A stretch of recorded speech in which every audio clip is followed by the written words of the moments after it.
Another cake vlog for today's video. Ayan. Hi guys, kamusta? And good day po sa inyong lahat. At this moment, at this time, at this whatever, ang ipapakita ko po sa inyo ay itong ating number cake. Alam nyo ba guys, ito ang pinaka-hardest part na gagawin ko or ang hindi naman as in pinakamahirap, pero para sa akin is isa po itong malaking hamon sa buhay, charot. Hindi naman ganoon. As in, basta, for me lang guys, bahala na ipapa-frosting nyo ako ng malaking cake, mataas na cake. Mas easy po yun sa akin kesa sa itong ipapa-frosting ako nitong number cake. And, ayan, like yan, ginagawa ko is na number 3 na yan. Marami kasi siyang part guys. O marami siyang mga pasikot-sikot, maraming loob-looban yan kailangan nating papasukin. Ayan, para lagyan natin ang frosting. Pero carry naman, ayan. Kailangan lang ng mataas na oras or mataas na effort, mataas na pasensya, ganon. Para ma-icingan natin itong ating number cake.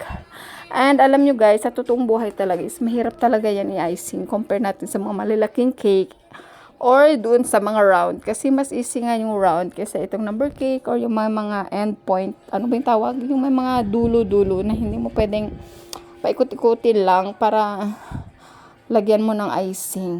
Ayan. And this time nga, ganyan guys, tingnan nyo sa nakikita nyo dyan. Ang ginagawa ko po para malinisan ko yung kaloob-looban ng ating cake is ginagamitan ko nga po ng aking paintbrush. Parang winawalisan ko lang siya ganon. And this time nga, itong cake nga ay rush order po sa akin ni ma'am. And okay lang naman na rush order or magpapa-rush order sa akin. As long as hindi pa ako busy and hindi po tayo full. Kaya nga sabi ko kay ma'am, okay lang tatanggapin ko itong rush order niya. Basta hapon ko lang or hapon lang ipipick up. Kasi nga morning is loaded ako sa morning guys. And ayan, hindi ko naman iniiwasan ang mga rush order. Alam mo naman, gipit tayo. Kaya kailangan natin ng mga pa-order. Ayan. Tinatanggap ko na lang nga guys kahit na may pa-rush. O ayan, hiningal na ako ha.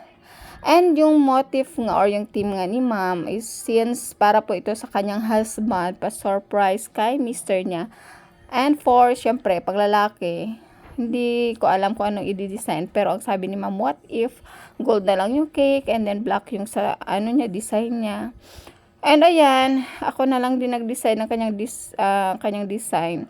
As long as may black and gold lang siya. Dahil nga, baker tayo, pala decision tayo. Kaya yan ang ginawa ko. And ayan na nga po ang ating final look ng ating final product. Ayan, number 31 na number cake, gold and black theme. O, diba? Maganda. Thank you for watching guys. And please don't forget to like and share. Bye!